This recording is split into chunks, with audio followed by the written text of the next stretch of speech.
What's going on, y'all? Chuck Nunface here. Got something a little cool I'm going to talk about. This isn't the only thing I'm going to talk about in the video, but I just wanted to show it real quick. This is a Nuck, custom made, handmade from It Isn't Dan, at It Isn't Dan, all one word, on Instagram, with a cool acrylic bead there. And this was actually gifted to me by Dan himself. He made it, and he sent me one. He made a few of them. He sent them out to people, and I was one of the lucky recipients that he decided to gift one to. So I just wanted to give a quick shout out to Dan. If you're not following him on Instagram, go ahead and give him a follow. He's definitely got a page that's worth following. He's got a lot of stuff. He's working in conjunction with USA Made Blade, selling his Sasquatch Wax. His other company is, his company is Sasquatch Wax, one of his companies, I guess. And he sells that through USA Made Blade, so go ahead and check that out as well. But yeah, this is pretty cool. I like this little Nuck here. I'm not really a Nuck guy, but you know, I like Dan, and he offered to send me this, and I was like, yeah, man, cool. Thanks so much. I definitely appreciate it. Well made. Very, very light. So it's actually made from wood that fell, partially made from wood that fell during one of the hurricanes that hit him down in Florida. So yeah, very appreciative of that. Thanks, Dan. Thanks a lot. Anyway, getting to the main topic of the video is I have this wonderful Medford TFF-1 with a Vulcan finished S35 VN blade right there. Love that Vulcan finish. And really, it's not going to come out on camera, but some really awesome PVD scales. It's a violet and bronze PVD scale. Color scheme, same on the clip. Hardware is black. Pivot is flamed. Very cool. Like I said, the camera is not gonna pick up the light and the really just awesome colors that these scales have, but they are really impressive in person. It's got like a bronze. It's like a violet. It almost looks black. It's a very dark violet with like a bronze undertone in certain lights. And it does look really cool. This was actually an eBay find. So I'd sold a couple of knives, and I kind of had my eye on a couple of things too. And this one came up on eBay at a very fair price. And so I was like, you know what? Let's go ahead and let's do it. Let's see what's up. And so yeah, it's got that awesome Vulcan finish blade right there. Put a new edge on it. The edge was lacking a little bit. It was used from, a second-hand retailer, like a business that just operates on eBay. I'm sure they have a brick and mortar, or they have a online presence maybe, but primarily that's where I found them. I've never heard of them before. They were on eBay though. So this is as you can see right there, indicated by the 1. This is a 2021. Yes, well, we didn't do it upside down. It might help. It's a 2021 model. And it was done in September. That's what that 9 means. 2021, 09, September, and then it was number 122. I believe the inside scale matches as well. It's kind of hard to see, and I haven't taken a flashlight to it. Medford's not really matching scales with blades as much anymore. I haven't really seen any that have come out lately that have been matched. I'm not saying it doesn't happen. I'm just saying it doesn't happen as much.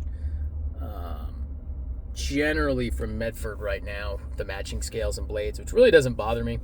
If you've got a set of scales that matches up and mates up better with a blade than the one that it's identically serial to, then I'd rather take a better fit and finish than matching scales and blades. I don't know if that's the reason behind it. That's just, this is my own personal thing. I have no idea if that's really the case. But yeah, this knife, in any case, it came from eBay, like I said, and it was just dialed from the get-go. I mean, they said on the description it was lightly used and it had some marks on the blade. I don't see any marks on the blade.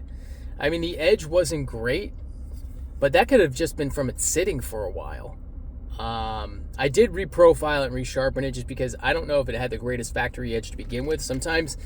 Typically what I find with Medford is they've got great factory edges. Every once in a while they have the new guy on the sharpener, and you get one that's not all that great. And I've had enough Medfords over the years. I've had well over 2 dozen, I'm sure, 2 dozen Medfords over the years, and most of them all come very, very sharp, impressively sharp. But the action on this one was just great from the get-go. Nicely broken in. I don't know if it had been adjusted or not. Lockup was great. You know, all the things that you look for were just, it was firing on all cylinders. So I was very pleased getting it. I mean, there's a little bit of a mark, a suggestion of a mark right there on the clip, but I don't even know. I might have done that, for crying out loud. I don't know. In any case, but it's also got that pinstriping too, which doesn't really jump out at you, but all of these chamfers right here are all pinstripe. They call it pinstriping. Basically, the finish, the coating has been taken off of all of the chamfered edges, including on the clip. So all the way around, all those edges are chamfered and polished. So it looks like a pinstriping effect on the knife, which is also very cool. So yeah, very satisfied with this one. Just thought I'd showcase it a little bit here. It's not my first TFF-1. I've had at least one more TFF-1, possibly two, but at least one. And I've also had the H, and I've had the Fat Daddy way back when I had a Fat Daddy, well before I had a YouTube channel or anything like that. Early on in my Instagram days, honestly, it was probably like 2017, maybe 2018 when I had a Fat Daddy. I got in a trade.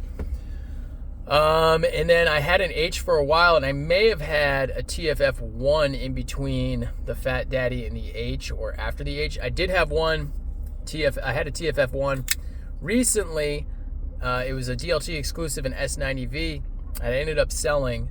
That one just didn't do it for me for whatever reason. It was a couple of things that kind of bugged me on it. Medford's really known for strong grind lines. And even with PVD and Vulcan finishes and everything else, the grinds are something they're really known for. Those deep, kind of very distinctive, you know, some may even say not refined grinds, but I really like them. And I think most people that like Medfords already, they kind of like how they have the grinds. And they kind of lost it on the edge. So they were going all, and typically they'll go like that, and they'll follow the shape of the blade. But for whatever reason, they kind of got a little cockeyed on the blade, and that kind of was a turn off for me. And plus the lockup was really late, which wasn't a problem. It wasn't a problematic lockup, but it was a late lockup, and it just kind of bugged me. And it was one of those things, or those two things combined, I kind of just couldn't get over it, and I wasn't feeling the knife, so I ended up just selling it. This one doesn't have any of those problems, and so I'm very happy with it. Like I say, it does have that nice KME edge on there now. I've contacted KME to get some new stones. I'm not getting the sharpness and the finish that I like on my edges currently, but you know, they said they'd get me some new stones pretty soon. They just had to get through the Black Friday season and everything else, and then they can go ahead and send some out to me. But it's got a nice edge on it, and like I say, the edge was really the only thing that was lacking on the knife. Been very satisfied with it. But yeah, I just wanted to do a quick first impression showcase of this one. I may do a full review. I'm going to go back and see what I've done as far as reviews on the TFF 1 model and see if I've done one yet. I honestly can't even remember. If I haven't, I'll go ahead and do a review on this one right here. But you know, appreciate you checking out the video. Subscribe if you haven't done so already. I know a lot of people, they've come to the channel, they watch the channel, and I appreciate that, but they haven't subscribed. So if you could subscribe, that would certainly help me out a lot. I definitely appreciate that. Give me a follow on Instagram at Chuck_Nunface. Like the video, drop a comment, let me know what you think of this one, or you know, pretty much anything that you got on your mind. Maybe consider sharing this video out there, and stay tuned for the next one. Peace out, y'all.